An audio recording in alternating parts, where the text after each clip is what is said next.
Nouveau numéro du MAG des sports sur Radio Djena. Je suis Edwige Apedo. Hommage rendu à l'ex-gardien de but des éperviers du Togo Nibombe Waké ce 6 novembre 2025 à Lomé. On parle également du championnat de première division de football qui s'ouvre chez les hommes ce week-end. Beach volley, le duo togolais termine ses préparatifs ce 7 novembre 2025 pour le championnat du monde de beach volley.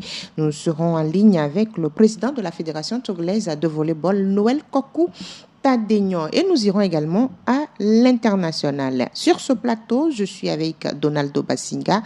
Donaldo, bonjour. Bonjour Edwige, bonjour Michel, bonjour à tous ceux qui nous suivent. Analyste sportif. Michel Diamessi, journaliste sportif, bonjour. Bonjour Edwige, bonjour Donaldo. Je salue également les fidèles auditeurs de la Radio Djena. Le MAC des sports, c'est parti. Et on commence avec l'hommage rendu à l'ex-gardien de but des éperviers du Togo, Nibombe Waké, parti, on va dire, il y a quelques jours. La Fédération togolaise de football et le ministère des Sports ont rendu hommage à cet homme qui, on va dire, a sauvé plusieurs fois la sélection togolaise en étant dans les buts. Nous allons écouter Agoro Medjesribi de la Fédération togolaise de football. Aujourd'hui, au-delà des mots, au-delà du protocole, nous célébrons une vie de service. Nous honorons un homme qui, sous les couleurs nationales, a représenté la nation avec honneur, discipline, dignité et avec passion. Le football togolais a ressenti une immense tristesse, mais il ressent encore aujourd'hui et aussi une immense fierté au regard de l'homme qui a disparu. Car Nibombe Waké n'est pas seulement parti, il a laissé derrière lui des traces indélébiles et une empreinte en rapport avec le football et les valeurs qu'il a léguées. Nibombe Waké a écrit certaines pages des plus belles du football togolais. Agoro Medjesribi, vice-président du comité exécutif, j'y arrive, de la Fédération togolaise de football à l'instant par rapport à l'hommage rendu à Nibombe Waké. On va dire, même si l'État togolais se rattrape, il y a eu de l'accompagnement envers ce joueur à un moment donné lorsqu'il était dans un moment difficile, Donaldo, mais c'est bien de lui rendre hommage. Oui, c'est une bonne chose. C'est une bonne chose de lui rendre hommage. C'est la moindre des choses, je pense. Il a énormément apporté, comme vous l'avez dit, au football national. Voilà, c'était le dernier rempart de la sélection togolaise. Il a fait de très très belles choses. Et voilà, je pense que c'est une bonne chose de lui rendre hommage parce qu'il a fait énormément pour la nation togolaise. Et quand on parle de gardien de but, parmi les noms cités au niveau de la sélection, il y a son nom qui revient. Exactement, il y a son nom. Il a marqué l'histoire. Exactement, du football togolais. Il a marqué l'histoire du football togolais. Voilà, je pense qu'il a été, il a fait beaucoup de choses. Il a fait beaucoup de choses. On se rappelle de ses performances lors des précédentes compétitions des Coupes d'Afrique. Donc voilà, Nibombe Waké, c'est une légende du football togolais et il fallait tout simplement lui rendre hommage et je pense que c'est une belle chose, c'est une bonne chose qu'a fait le ministère, la fédération, même si on aurait voulu qu'il ait un peu plus de soutien. Il a eu des soutiens à la fin, mais plus de reconnaissance quand il était vivant. Exactement, quand il était vivant. Mais voilà, je pense que mieux vaut tard que jamais. Et cela repose la question de la reconnaissance à donner aux anciens joueurs et aux anciens acteurs. Parce que quand vous allez travailler pour la nation, à un moment donné, il faut une récompense, Michel.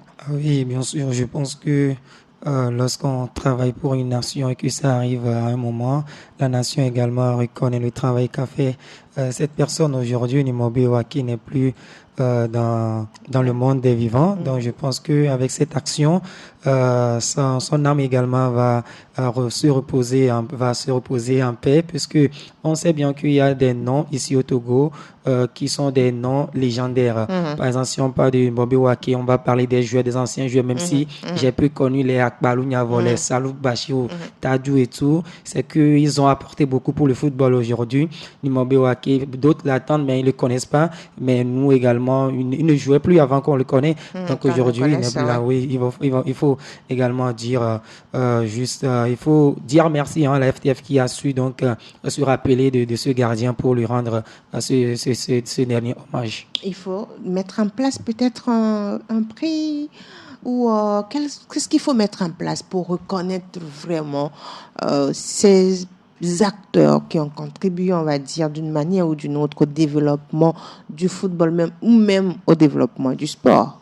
Oui, je pense qu'il y a eu des activités récentes où on a récompensé certains anciens acteurs, mais je pense qu'il faut organiser des activités où on va rappeler ces anciens-là, parce que voilà, le football togolais, on sait que le football ne va pas bien, justement, et ces anciens acteurs-là peuvent apporter des idées, peuvent apporter des idées, et voilà, et au fur et à mesure, on pourra réunir de plus en plus d'anciens acteurs.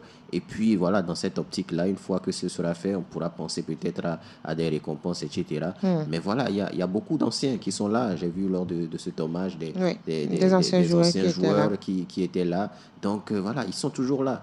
Ils ont même une association, l'association des anciens joueurs de foot. Justement, donc il faut peut-être se rapprocher. Présidée par Amouzou Tete, c'est ça? C'est la SAPS. Voilà, de se rapprocher de cette association-là, parce que voilà, ces anciens acteurs ont beaucoup plus d'expérience aujourd'hui, peuvent apporter des idées et ça ne peut qu'être bénéfique pour le football national. Le football national qui est en difficulté, surtout quand on parle des éperviers. Et la famille de Nibombe Waké était également présente à la cérémonie d'hommage rendue à cet ancien gardien des éperviers du Togo. Nous allons écouter Napo Nibombe. Les blessures sur le terrain n'ont pas ébranlé sa détermination de réaliser son rêve d'être un athlète. L'attentat de Kabinda, lors duquel il a reçu des balles. Des épreuves qui auraient brisé n'importe qui. Et puis, il y a eu ce dernier combat, le plus intime, le plus injuste, la maladie. Il a affronté cette dernière bataille comme il affrontait un attaquant en 1 contre 1. Il n'était pas seulement le gardien de nos buts, il était le gardien de sa propre dignité. Alors, aujourd'hui, comment nous allons pleurer Waké? La vraie question est comment allons-nous l'honorer? La mémoire d'un grand homme ne doit pas seulement être un nom dans un livre de condoléances. Elle doit devenir une inspiration. Au nom de la famille Nibombe, je lance un appel à la Fédération togolaise de football, au ministère, à tous les clubs. Ne laissons pas son nom s'effacer. Faisons en sorte que son héritage de rigueur et de dignité serve aux générations futures. Pourquoi pas créer un prix Nibombe Waké? Nous venons d'écouter Napo Nibombe et dans ses paroles, on a senti une interpellation. Il a interpellé d'ailleurs les autorités qui étaient d'ailleurs présentes à cette cérémonie d'hommage. Il dit, rendre hommage, ce n'est pas seulement laisser un nom dans un livre, mais il faut vraiment des actions sur le terrain et que ce nom demeure et qu'on ne l'oublie pas. Tout à fait. Donaldo. Tout à fait, et c'est très important parce que voilà, on ne doit pas s'arrêter justement à cette cérémonie d'hommage-là parce que voilà, c'est en une journée et dans une semaine, on va l'oublier justement. Il faut poser des actions pour ne pas oublier voilà, ce nom-là. Et je pense qu'il a fait des propositions assez intéressantes. Voilà, un prix Nibombe Waké, pourquoi pas? Pourquoi pas? Voilà, pour les gardiens, pour le meilleur gardien du championnat national, par exemple. National. Voilà, ça va rester. C'est quelque chose qui va rester pendant plusieurs années, on va dire, voilà, le prix Nibombe Waké est décerné à X ou Y. Voilà des actions concrètes. C'est comme le prix Dr Carlo pour le meilleur attaquant, pourquoi pas? Exactement. Parce qu'il faut, c'est disé. Oui. Voilà, exactement. Donc, c'est des actions anodines comme ça, mais voilà, c'est des actions qui restent tout simplement. Sur le plan africain, on a le prix Marc-Vivien Foué, par exemple, le meilleur joueur africain de la Ligue 1, par exemple. Donc, voilà, Marc-Vivien est parti depuis, mais voilà, on se rappelle de lui chaque année à travers ce prix. Donc, donc voilà, je pense que c'est une superbe idée qu'il a avancée et je pense qu'il faut véritablement y penser. Je pense que si on a une liste de prix comme ça avec les noms des anciens joueurs, voilà, on ne va pas les oublier. On a le championnat national de première division, on a le championnat de deuxième division, on a le championnat féminin. Je pense qu'il y a plusieurs actions à mener pour garder ces noms. Pour les jeunes qui n'ont pas eu la chance de connaître ces joueurs, quand on dit prix Nibombe Wake, le petit qui est né en 2025 et qui écoute cela en 2030 se dit Nibombe Wake, on dit oui, c'était un ancien gardien des éperviers du Togo, Michel. Oui, bien sûr, on fait recours à l'histoire pour aller revoir cette légende. Je pense on va faire des recherches rapidement sur Internet pour voir c'est ce qui fera pour ne pas oublier Nibombe Wake. Et comme les autres joueurs également. Oui, bien sûr. On a vu dans l'Europe, il y a des trophées Garmoula, trophée Yacine et tout. Donc, à chaque temps, si on dit de trophée Nibombe Wake décerné pour le meilleur de la saison. Kaolo, trophée, on a Denkewazo. Il y a beaucoup de joueurs. Bien sûr. Et non seulement ça, une fois qu'on se rappelle de ces, voilà, les gens vont se demander, sa famille, est-ce que sa famille va bien, ses enfants, on va essayer d'aller voir. C'est très anodin, mais c'est assez significatif. Et je pense que c'est quelque chose qui doit se faire. Maintenant, il faut quand même qu'on décerne de meilleurs joueurs en D1 Lonato et tout ça, je pense que c'est un autre débat. On reviendra par rapport à cela parce que la D1 Lonato va commencer bientôt. On va marquer une petite pause, on revient pour parler de beach volley. Et on revient après un petit arrêt, indépendamment de notre volonté. On parle de beach volley avec le duo togolais qui sera à la Coupe du Monde de beach volley. Et nous sommes en ligne avec le président de la Fédération togolaise de volleyball, Noël Kokou Tadegnon. Monsieur le Président, bonjour. Oui, bonjour Edwige. J'espère que vous allez bien et que les préparatifs se passent très bien. Ça va, tout se passe très bien. Alors, le duo termine ses préparatifs ce 7 novembre, c'est cela? Oui, tout à fait. Donc, la dernière séance, ce sera donc cet après-midi à partir de 15h30 à la plage de Lomé en face du ministère des Sports. Et c'est, disons, l'apothéose de près de 4 mois de travail sur cette plage. Et ils se sont qualifiés en juin et dès le lendemain de leur retour, ils ont commencé les préparatifs. Et tout s'est très bien passé, que ce soit au niveau PPG, préparation physique générale. Ça a commencé par la PPG. Après, il y a eu des travaux au niveau technico-tactique et tout. Et ça a été très intense. Ajouté à cela la continuité du travail en salle pour travailler des muscles spécifiques et liés au beach volleyball, liés donc à la pratique du volley. Et il y a eu aussi, entre autres, les séances de coaching proposées par notre unique médaille olympique togolais, Benjamin Boukouti, qui les a accompagnés. Tout à fait, qui les a accompagnés au quotidien, donc par les conseils, par des histoires, par, disons, son vécu. Il a pu expliquer en long et en large comment lui il a travaillé, comment lui il a cru en lui-même, comment il s'est donné le plaisir d'offrir quelque chose à son pays. Et donc, ça a été en tout cas d'intenses moments de partage. Et donc, tout ça combiné aujourd'hui, c'est l'aboutissement. Et ils sont en tout cas prêts pour prendre leur envol afin d'aller hisser le drapeau togolais. Alors, quels sont les objectifs concrets que vous fixez ou bien vous fixez à votre duo pour cette participation en Australie? C'est d'aller le plus loin possible, donc de jouer leur jeu, de ne pas être complexé, de ne pas avoir peur, quoi. C'est d'être sûr. C'est vrai que tout grand joueur, tout grand compétiteur, tout grand athlète a toujours été sous pression, mais c'est de tout faire pour se départir de cette pression et de jouer leur jeu et de ne penser qu'à hisser le drapeau togolais le plus loin possible. Donc voilà un peu. Et pour nous, déjà commencer par gagner un set, ensuite gagner un match, et puis on verra, l'appétit vient mangeant, dit-on. Et donc, dans le discours que nous leur tenons, c'est d'éviter au maximum de les mettre sous pression et de leur dire juste de jouer leur jeu et de chercher à gagner déjà un premier set et après de gagner un match et puis après on verra. Et tel qu'on l'avait fait la dernière fois au Maroc avec eux, c'était donc la même stratégie et c'est la même stratégie qu'on réédite avec eux. Et surtout que ces deux-là sont très complices et ils nous écoutent beaucoup. Ils comprennent aussi nos réalités. Et donc, du coup, on travaille en harmonie et puis tout se passe très bien. D'accord. Alors, on va dire que Bruno et Achille se connaissent très bien, ils sont très complices, mais il y a eu, après la qualification, une compétition en Côte d'Ivoire, il y a eu quelques erreurs observées. Est-ce que tout cela, oui, tout à fait. Vous avez corrigé ces aspects?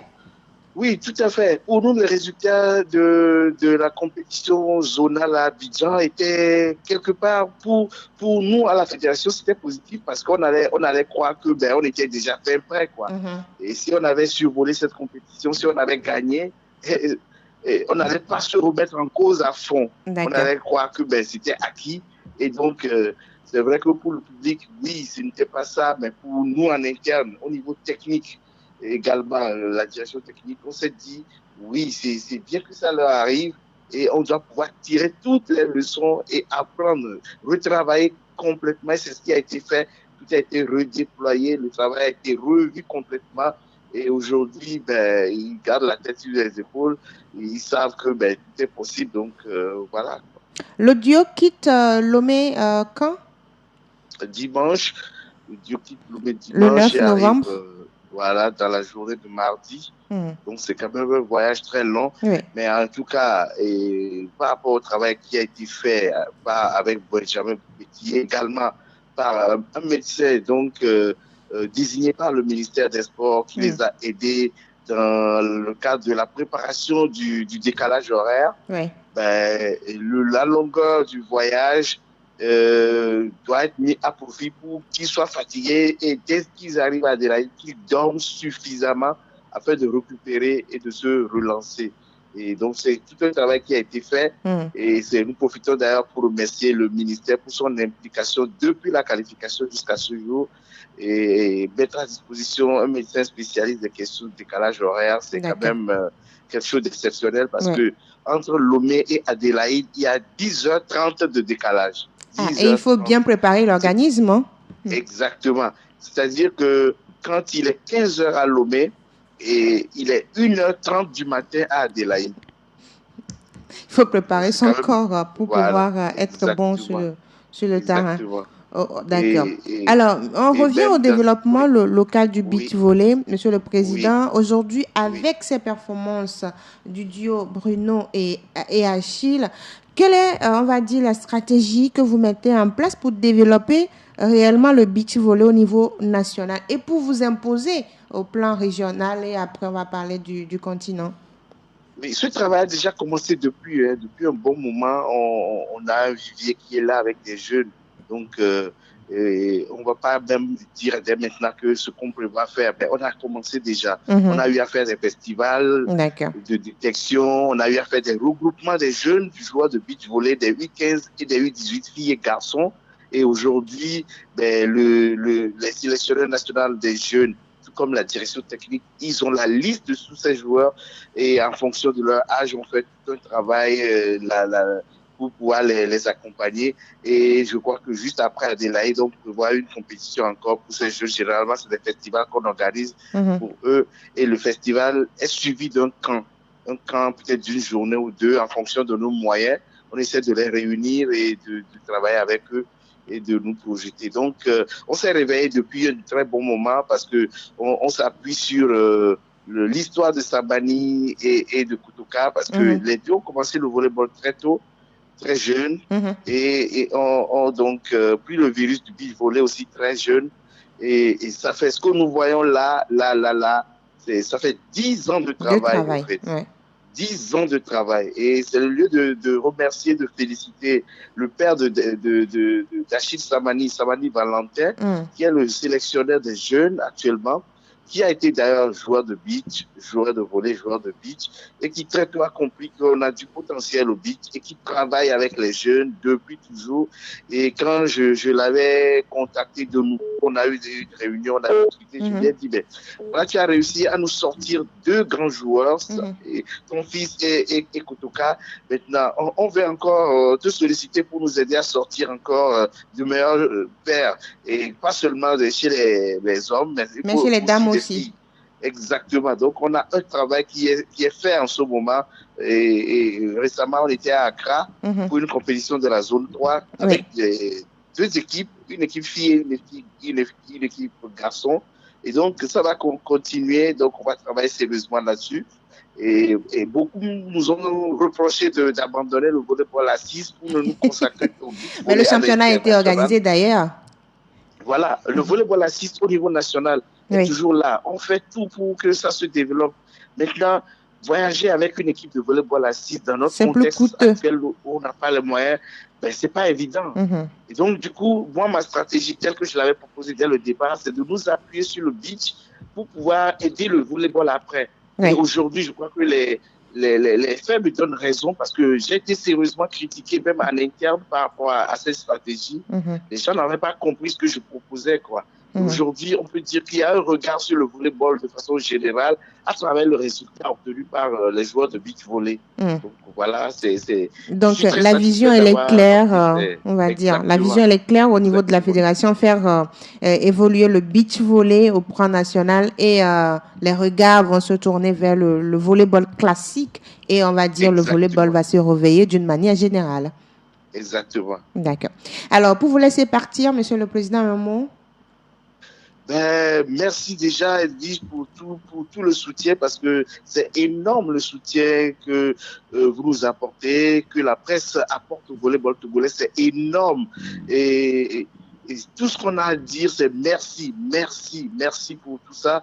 Merci aux amoureux du volleyball, aux amoureux du sport. Je dirais un grand merci au ministre des Sports, et d'abord à la ministre Bessie Kaba, et ensuite à au ministre Dr Fofana, parce que on n'a même pas senti qu'il y a un changement à la tête du ministère. Quoi. On est dans la continuité, la collaboration, le soutien est le même, quoi.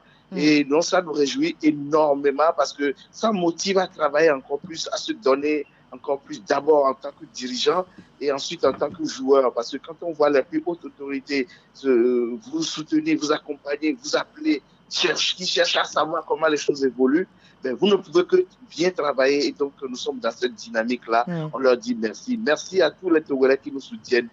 Et que Dieu protège, bénisse le Togo. Bonne chance au duo Bruno et Achille. Et bonne chance également à la Fédération togolaise de volleyball. Merci beaucoup. Merci beaucoup. Je rappelle que nous étions en direct avec le président de la Fédération togolaise de volleyball, Noël Kokoutadegno, qui parlait de la participation du duo de beach volley à la Coupe du Monde de beach volley en Australie.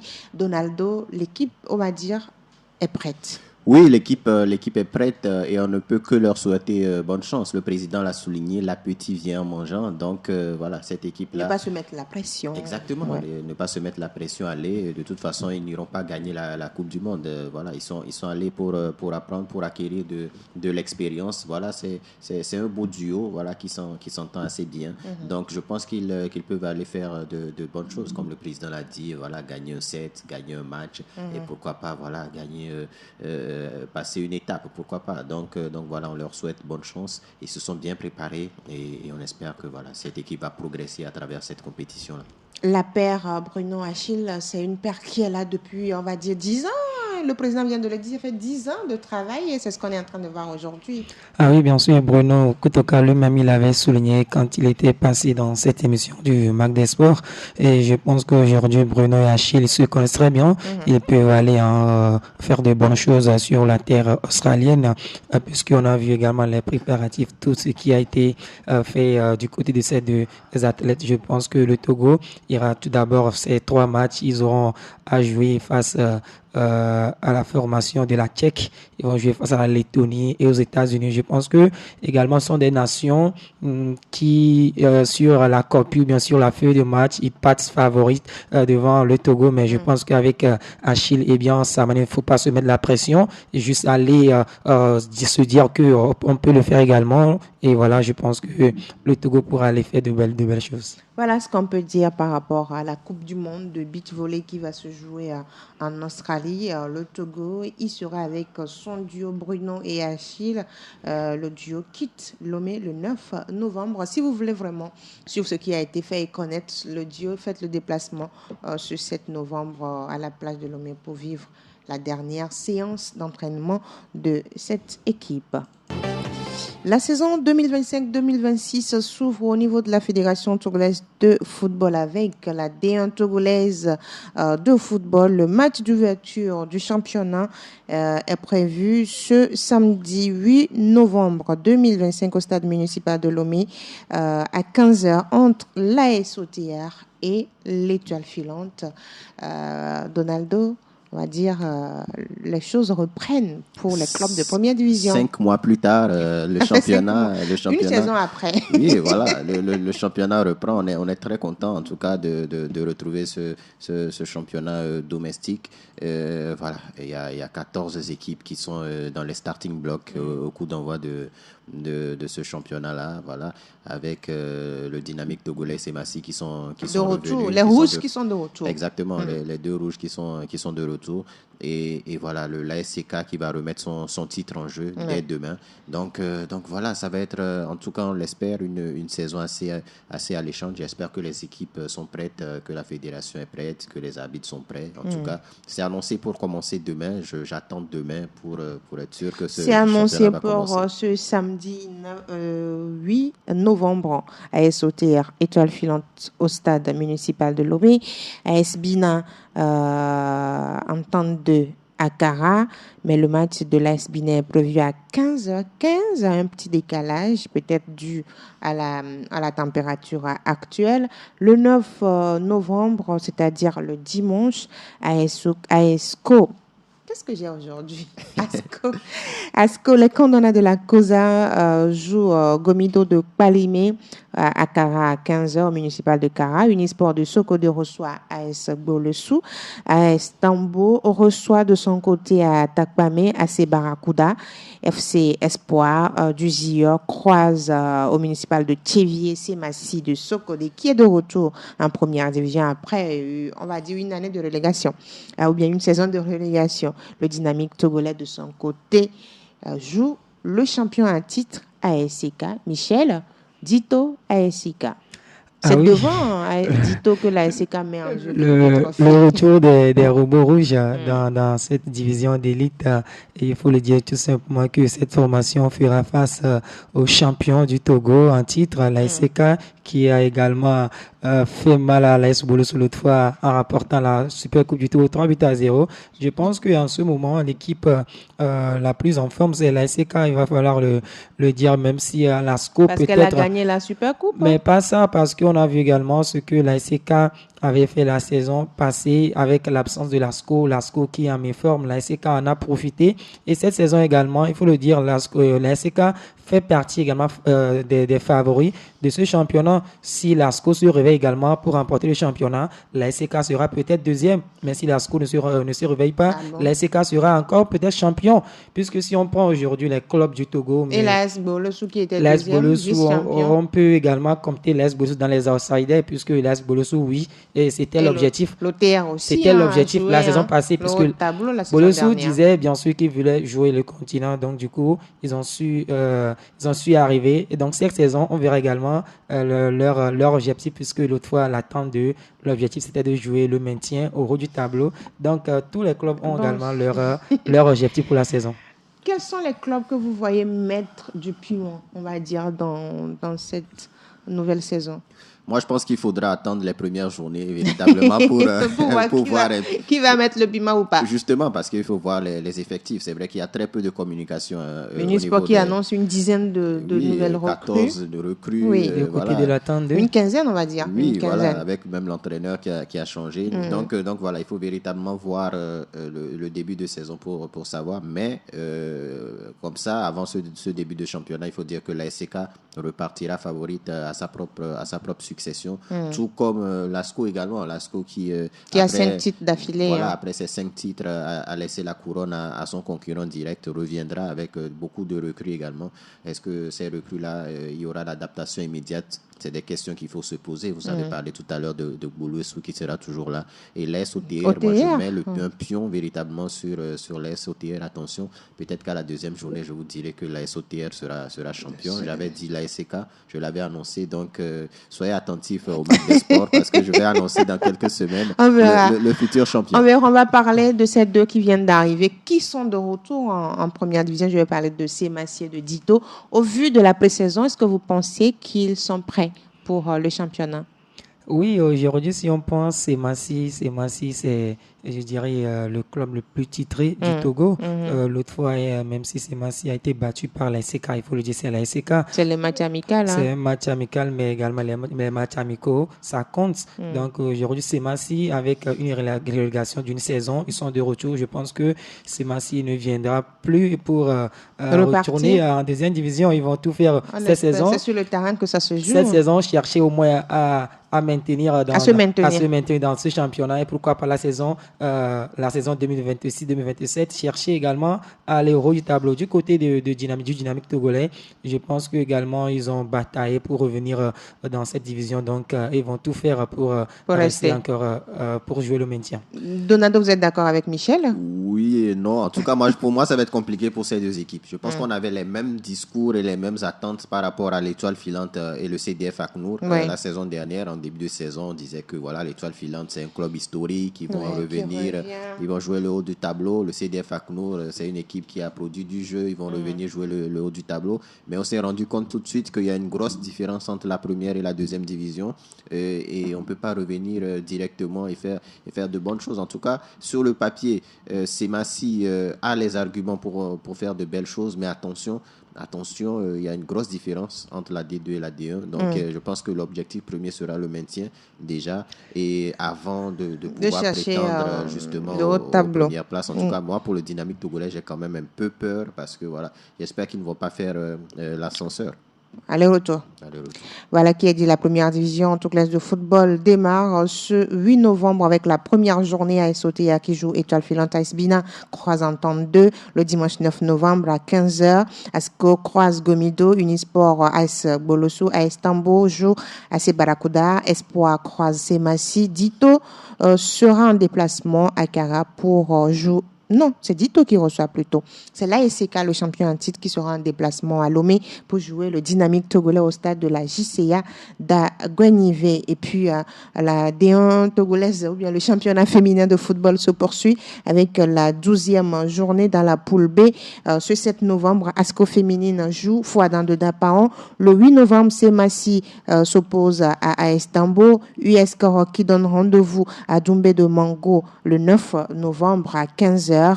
Et le match se joue à Tchamba 2, au CG Tchamba 2, dans la poule A. Le match programmé pour cette 12e journée, c'est sur le dimanche 9 novembre. US Amou reçoit à Amlamé Winagels, à AFC joue à Barracuda et puis AS OTR sera face à Atleta de Lomé au stade municipal. Au stade municipal, le dimanche 9. Voilà qui est dit par rapport au championnat de première division chez les hommes comme chez les dames. On termine avec les résultats de la Champions League avec vous, Michel Diamessi. Et la Champions League a été à sa 4e journée. Le Napoli et bien le Francfort ont fait jeu égal 0 partout. Arsenal a dominé Slavia Prague 3-0. L'Atlético de Madrid a plus déçu sur Union Saint-Gilloise 3-1. Monaco épingle Bodo Glimt 1-0. 1-1 score entre Juventus et Sporting Club Portugal. Liverpool domine le Real Madrid 1-0 avec un but de Marc Alistair. Olympiakos et PSV se séparent sur un score de 1 but partout. Paris Saint-Germain a été battu par Bayern Munich 1 but contre 2. Tottenham écrase Copenhagen 4 buts à 0. Pafos de Ferreira crée la surprise en dominant Villarreal 1 but à 0. Karabakh et Chelsea font jeu égal 2 buts partout. Galatasaray gagne Ajax Amsterdam 3 buts à 0 avec un triplé du Nigérian Victor Osimhen. Benfica a été épinglé par Bayer Leverkusen 1 but à 0. Club Brugge tient en échec le Football Club Barcelone 3 buts partout. Inter domine Kairat 2 buts à 1. Man City écrase Borussia Dortmund 4 buts à 1. Marseille a été battu par Atlanta 1 but à 0. Newcastle domine Athletic Club 2 buts à 0. Voilà qui est dit par rapport à la Ligue des Champions. Le PSG, le tenant du titre qui a été battu, mais qui perd un joueur clé, Achraf Hakimi, à quelques jours même, on va dire quelques semaines de la Coupe d'Afrique des Nations que le Maroc va abriter. Oui, c'est un coup dur. C'est un coup dur pour le joueur qui est sorti en larmes, tout simplement. Espérons qu'il va pouvoir revenir. Espérons. On annonce 6 semaines. Ça va être très, très, très juste. Ça va être juste pour lui. Pour une CAN chez lui. Voilà, une CAN qu'il attendait. Voilà. C'est dommage pour ce joueur-là, mais je pense qu'il sera dans le groupe et on espère qu'il pourra jouer au moins les matchs à élimination directe. Si son pays se qualifie pour la suite, après les phases éliminatoires.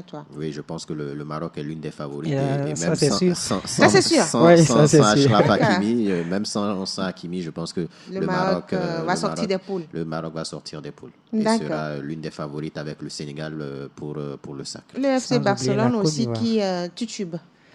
Oui, juste une phrase, on va dire. Le FC Barcelone, qui, on va dire, même qui change toujours de couleur. Hein, l'autre fois également. Le Real aussi a changé de couleur. Oh, le Real, c'était face à Liverpool. Il faut également le dire. Liverpool, même si Liverpool a perdu ses matchs dans le championnat. 4 matchs, 5 matchs, c'est Liverpool. Oui, donc c'est un match de la Champions League. Le Real peut gagner. Liverpool peut toutefois gagner. C'est comme la même chose. Le Barça peut gagner comme perdre.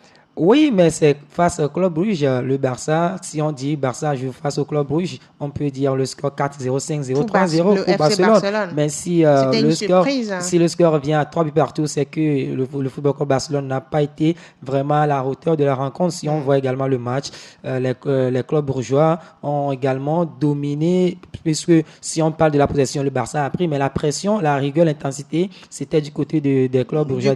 Oui, donc ce score, je pense que les Belges ont vraiment mérité ce score. 3 buts partout donc entre les Espagnols et les Belges, mais en tout cas, j'ai aimé le match.